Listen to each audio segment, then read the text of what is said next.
Instagram மற்றும் YouTube மூலமா sorry பிசினஸ்ல பிரபலமானவங்க தான் நங்கநல்லூரை சேர்ந்த ராஜி. இவங்களுக்கு 41 வயதாகுது. புதுவிதமான சாரீஸ், ட்ரெண்டிங் சாரீஸ்ன்னு சொல்லி யூடியூப், இன்ஸ்டாகிராம்ல போஸ்ட் போட்டு நிறைய ஃபாலோவர்ஸை கொண்டிருக்கக்கூடிய ஸ்ரீ சாய் சில்கோட ஓனரான ராஜி சோஷியல் மீடியாக்கள்ல மிக பிரபலமாவே அறியப்பட்டவர். இப்போ அவங்க மிக கொடூரமான முறையில கொலை செய்யப்பட்டு இறந்திருக்கிறது சோஷியல் மீடியாவில பரபரப்பை ஏற்படுத்தி இருக்கு.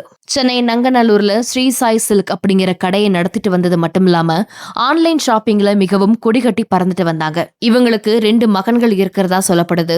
முதல் மகன் ரஷ்யாவில படிச்சுட்டு வரதாகவும் 2வது மகன் காலேஜ்ல படிக்கிறதாகவும் சொல்லப்படுது. இந்நிலையில தன்னுடைய 2வது மகன் காலேஜ் முடிஞ்சு வீட்டுக்கு திரும்பி வரும் பொழுது கதவு திறந்திருந்ததாகவும் வாசல் பக்கத்துல நிறைய ரத்தக்கரை இருந்ததாகவும் அதை பார்த்து பயத்துல அப்படியே உள்ள போய் பார்த்ததுல வலதுபுறமா தன்னுடைய தாய் மிக கொடுமையான முறையில கொலை செய்யப்பட்டு இறந்து இருந்ததாகவும் அதை பார்த்து அதிர்ந்து அப்படியே பக்கத்து ரூமையும் பார்த்தப்போ தன்னுடைய தந்தையான சுப்பிரமணியும் தற்கொலை செஞ்சு உயிரிழந்திருந்ததையும் பார்த்து அதிர்ச்சியாகி உடனே அலறி அடிச்சுட்டு வெளியே போக இதை கேட்டு சத்தம் கேட்டு வந்த அக்கம் பக்கத்தினர் போலீசாருக்கு தகவல் தெரிவிச்சு சம்பவ இடத்துக்கு உடனே வராங்க. அவங்க விசாரிக்கையில முதல் கட்டமா கணவன் மனைவிக்கிடையே நிறைய கருத்து வேறுபாடு இருந்ததாகவும் சாரி பிசினஸ் அப்படிங்கிற பேர்ல ராஜி நிறைய கடன் வாங்கி வச்சிருந்ததாகவும் இதனால வீட்டுக்குள்ள நிறைய சண்டைகள் வந்ததாகவும் இதனால கொஞ்ச நாளைக்கு முன்னாடி கணவர் சுப்பிரமணி மதுரையில தனியா தங்கியிருந்ததாகவும் அதுக்கப்புறம் சமாதானமாகி கணவனும் மனைவியும் ஒன்றாக நங்கநல்லூர்ல வாழ்ந்து வந்ததாகவும் தெரிய வந்திருக்கு. பிசினஸ்க்காக ராஜி எப்பவுமே தொலைபேசியில பேசிட்டே இருக்கும்போது கூட அவரு சந்தேகத்தோடையே அவங்க கிட்ட சண்டை போடுறதாகவும் இதனாலேயே திரும்பவும் சென்னை வீட்லயும் அவங்க 2 பேருக்குள்ளேயும் சண்டை மோதல் ஏற்படும்னு முதற்கட்ட விசாரணையில தெரிய வந்திருக்கு.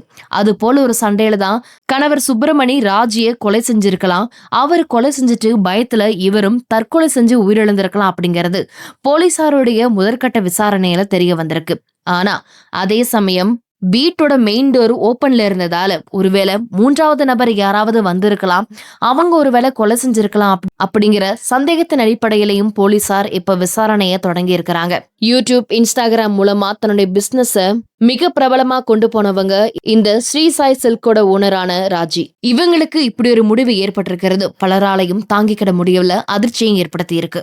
இருந்தாலும் இத கணவர் தான் உண்மையிலேயே பண்ணாரா இல்ல வேற யாராவது இத பண்ணிருக்காங்களா அப்படிங்கிற கோணத்திலையும் போலீசார் விசாரிச்சுட்டு வராங்க. முழுமையான விசாரணைக்கு பின்னதான் உண்மை என்னன்னு தெரிய வரும்னு போலீசார் அறிவிப்புல சொல்லியிருக்கிறாங்க.